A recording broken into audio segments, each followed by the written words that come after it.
में भी होना चाहिए। कोई शख्स यहां से खड़ा हो और खड़ा होकर कहे कि मैं बैरिस्टर असदुद्दीन ओवैसी की आवाज जो पार्लियामेंट में गूंजती है, जो हैदराबाद में गूंजती है, मैं उसको बूटाहेड़ी कासमपुर में भी कहूंगा, उस आवाज को यहां भी बुलंद करूंगा। ये गालिबन हमने इन्हीं दिनों में सोचा था और आज 1 साल अभी मुकम्मल नहीं हुआ, उससे पहले आप लोगों का जो काफिला था, आप लोगों का जो जोश था, वो देखकर मुझे एहसास हो रहा था कि यकीनन एक शेर था कि मैं अकेला ही चला था जानिबे मंजिल मगर लोग साथ आते गए कारवां बनता गया। उस शेर पर मुझे आज इस रोड शो में मुकम्मल यकीन हो रहा था कि वाकई वो शेर सच है कि आदमी जब अकेला चलता है लेकिन जब सही रास्ते पर चलता है तो उसकी मदद आती है, और उसकी मदद का नमूना आज मैं देख रहा था और अल्लाह का शुक्र अदा कर रहा था कि अल्लाह 1 साल पहले इस बीज को, इस मजलिस के बीज को यहाँ बोया था, आज इसकी ये फसल लहलहाने लगी। आज ये सैकड़ों और हजारों की तादाद में लोग इकट्ठे होने लगे और मजलिस का नाम लेने लगे।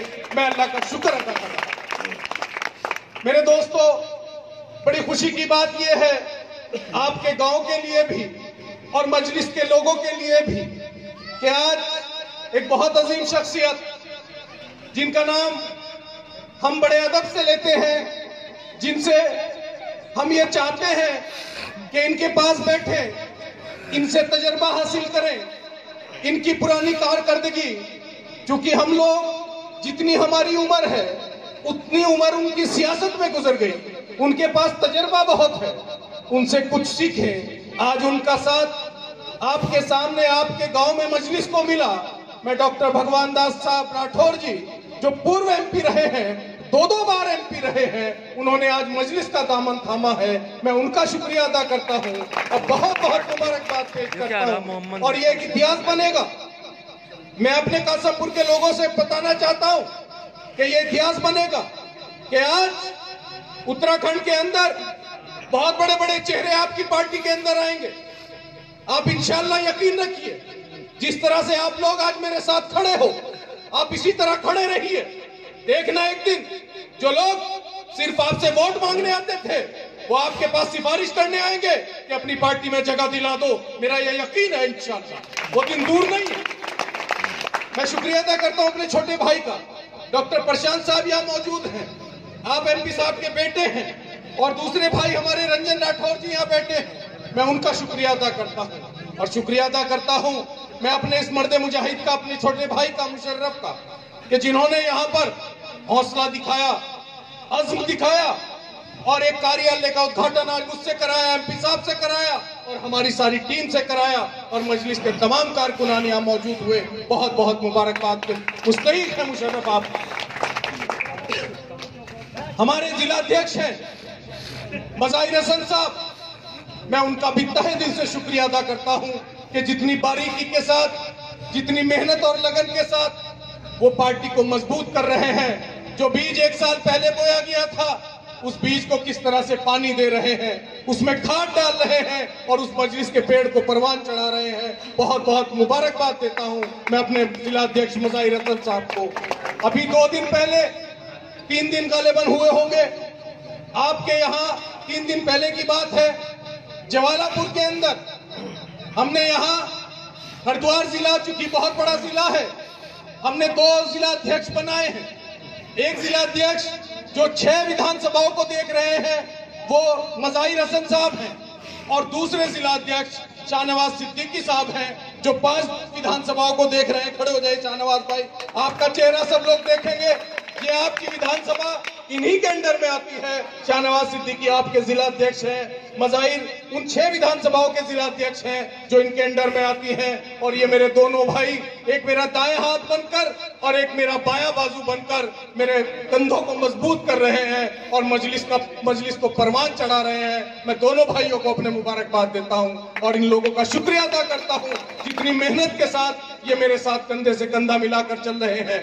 यहाँ मेरे 2, वैसे तो ये सारे मेरे छोटे भाई हैं, लेकिन आज ये मजलिस के जिम्मेदार अहम पदों पर हैं।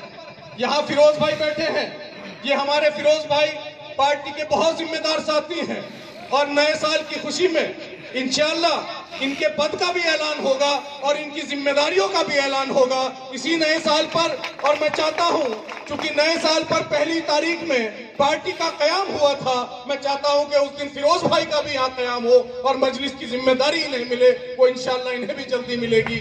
हमारे दूसरे भाई प्रदेश में सचिव बैठे हैं राशिद राणा जी। राशिद राणा जी मेरे साथ कदम से कदम मिलाकर चल रहे हैं, मेरे दोस्त हर कदम पर मेरे साथ खड़े नजर आते हैं।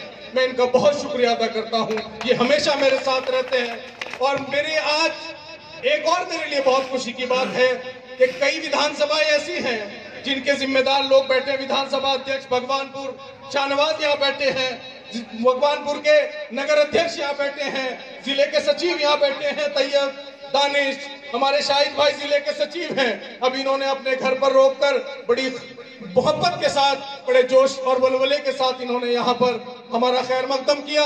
मैं मुबारकबाद देता हूँ। हमारे आस मोहम्मद साहब मास्टर जी हैं जो भी मुझसे पहले खिताब कर रहे थे।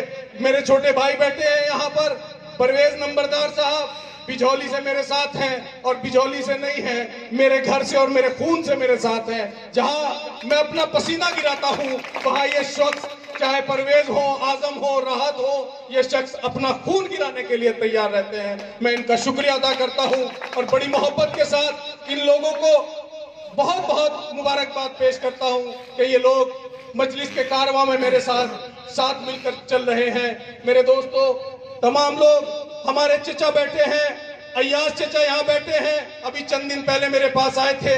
आप पार्टी में थे, आप पार्टी छोड़कर मजलिस ज्वाइन की, मैं शुक्रिया अदा करता हूँ चचा आपका भी। अय्याज चचा यहाँ बैठे हैं, रईस बैठे हैं यहाँ पर, जिले के जिम्मेदार चाहता हूँ। मैं अपनी बात जो मेरे दिल में है मैं आपके सामने रखना चाहता हूँ और दुआ करना चाहता हूँ कि ऐ खुदा अब तू ये मौजज़ा कर दे, ऐ खुदा अब तू ये मौजज़ा कर दे, हौसला दे के समंदर के हवाले कर दे, हौसला दे के समंदर के हवाले कर दे। और हम तो मोती हैं बिखरे हुए रहते हैं, हम तो मोती हैं बिखरे हुए रहते हैं, इल्तिजा है कि धागे के हवाले कर दे। मेरे दोस्तों, अब इल्तिजा उस खुदा से यही है कि बहुत बिखर लिए 70 साल तक, बहुत बट लिए 70 साल तक, मुल्क की आजादी को 73 साल हुए और हम 73 साल में हमने इकट्ठे होकर कभी अपनी बात नहीं की। हम लोगों ने अगर बात की तो किसी पार्टी की, किसी नेता की, कभी अपनी कौम की बात नहीं की, कभी अपनी कौम का नाम लेकर बात नहीं की। करते भी कैसे? बहुत बड़े बड़े लीडर, बहुत बड़े बड़े कायद हमारे कौम में पैदा हुए, लेकिन किसी कायद ने वो हिम्मत और जुर्रत नहीं दिखाई कि वो कायद बनकर आता और ये कहता कि मैं कायद भी हूं और मैं तुम्हारे लिए पार्टी भी लाया हूं। मेरे दोस्तों, जब मौलाना अबुल कलाम आजाद आए, जब गुलाम नबी आजाद आए, जब डॉक्टर जाकिर हुसैन आए, डॉक्टर सलमान खुर्शीद आए, आपके पास आए, कौम का वास्ता दिया, वोट किसके लिए मांगा? वोट कांग्रेस के लिए मांगा। आजम खान साहब आए, कौम का वास्ता दिया, वोट मांगते रहे समाजवाद के लिए। नसीमुद्दीन सिद्दीकी आए, कौम का वास्ता दिया, वोट किसके लिए मांगा? बहुजन समाज पार्टी के लिए। कभी आपके लिए वोट नहीं मांगा, मैं आज आपके लिए आपसे वोट मांग रहा हूं। मेरे दोस्तों, मैं आज बैरिस्टर साहब की आवाज पर आपके लिए आपका वोट मांगता हूं, आपकी कौम के लिए, इन बच्चों के मुस्तकबिल के लिए, आपके आने वाले कल के लिए, आपकी हिफाजत के लिए, आपकी शिक्षा और सुरक्षा के लिए, आपके बच्चों के तालीमी निजाम के लिए मैं आपके लिए आपका साथ मांगता हूं। देंगे आप लोग मुझे अपना साथ? आप लोगों का साथ चाहिए मुझे, मैं अकेला कुछ नहीं कर सकता। अगर आप लोग इकट्ठे होकर मेरे साथ आ गए, यकीन जानिए बहुत दिन दूर नहीं है, वो दिन भी दूर नहीं है।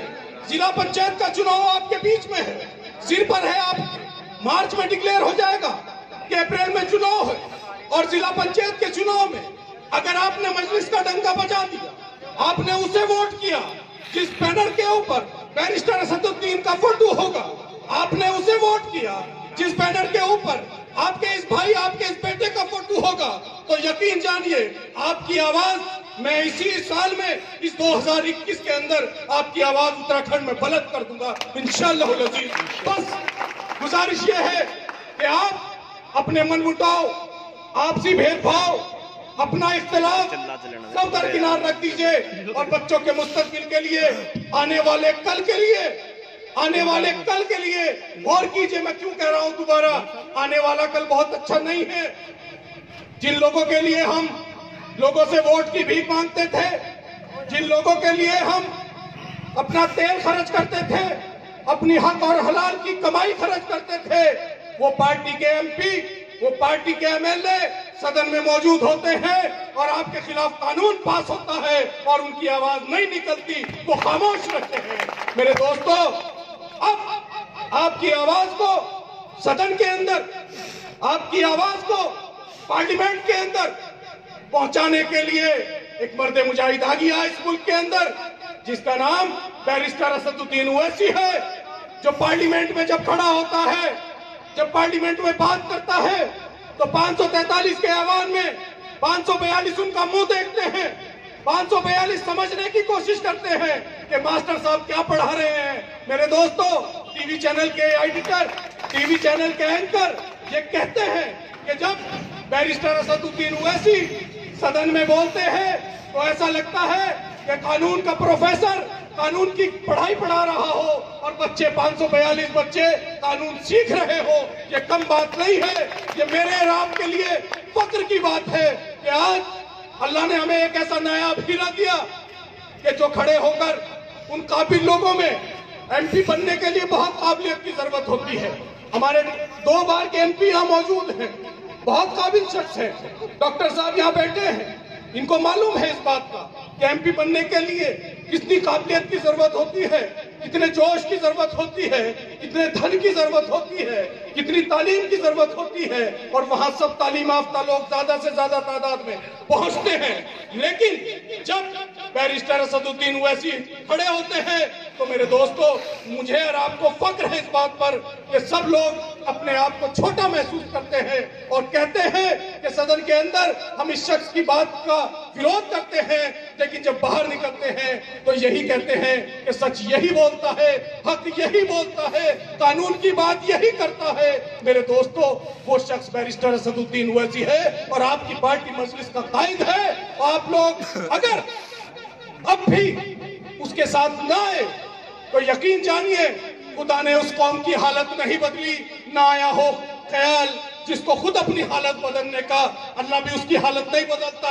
अगर हम अब भी बढ़ते रहे कौम के नाम पर, बिरादरी के नाम पर, अगर हम अब भी बढ़ते रहे समाज के नाम पर, तो यकीन जानिए फिर हमारे सवाल को कोई नहीं रोक सकता। मेरे दोस्तों, अब इकट्ठे होने का वक्त है, अब इत्तेहाद करने का वक्त है।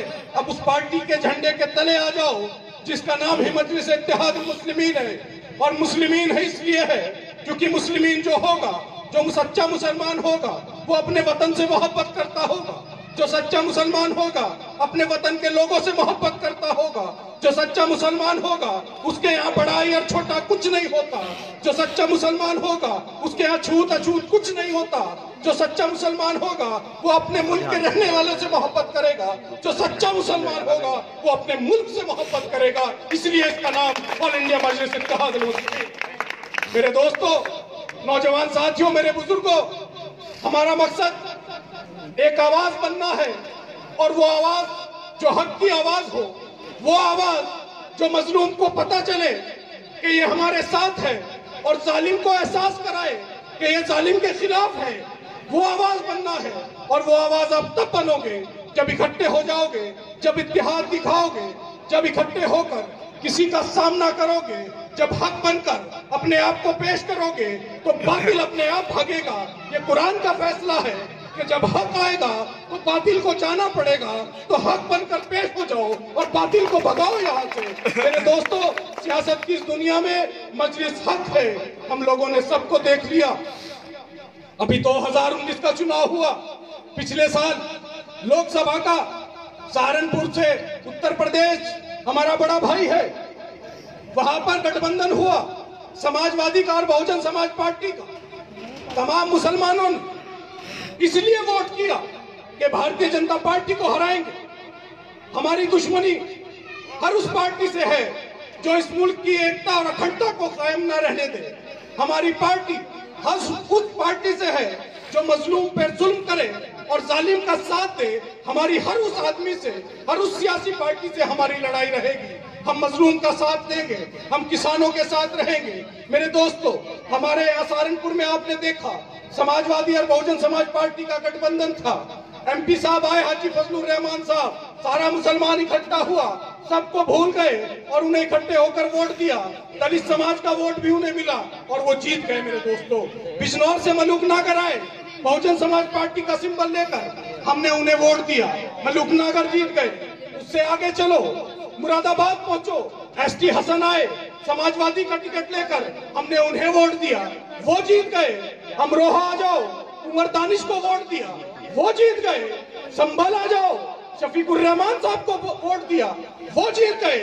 रामपुर आ जाओ, आजम खान साहब को वोट दिया, वो जीत गए। और जब NRC का बिल पास हो रहा था, जब NRC पर डिबेट हो रही थी पार्लियामेंट के अंदर, तो मुझे बताओ कि इनमें से कौन सा MP बहुत खुश हुए थे हम जब सहारनपुर की जीत हुई?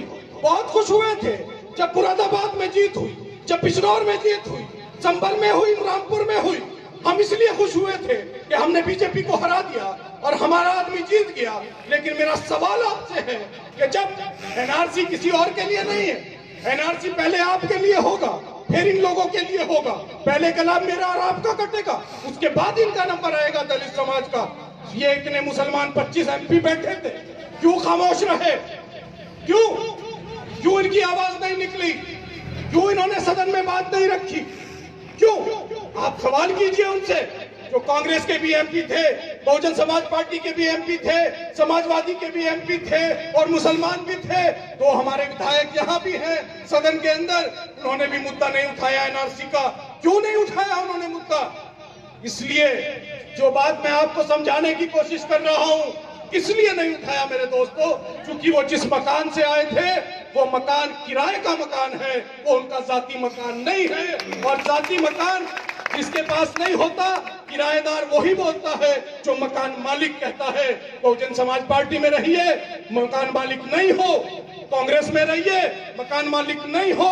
समाजवादी में रहिए, मकान मालिक नहीं हो। मजलिस में आ जाइए, मकान मालिक बन जाइए और किराएदारी का अपने ऊपर से ठप्पा हटा दीजिए किराएदारी का। अब हम किराएदार नहीं हैं, अब हम मजलिस के मकान मालिक हैं। हमारी पार्टी हमारे पास मौजूद है। मेरे दोस्तों, बड़ी खुशी की बात यह है कि आज तक इस मुल्क के अंदर हम लोग एक सवाल करते थे। जब हमें कोई हमारा ब्राह्मण भाई मिलता था तो हम उससे पूछते थे कि तुम कौन सी राजनीतिक पार्टी है तुम्हारी? तो वो कहता था कांग्रेस है। जब बनिए से ठाकुर से मिलते थे तो उनसे पूछते थे आपकी पार्टी कौन सी है? तो वो कहते थे बड़े फख्र के साथ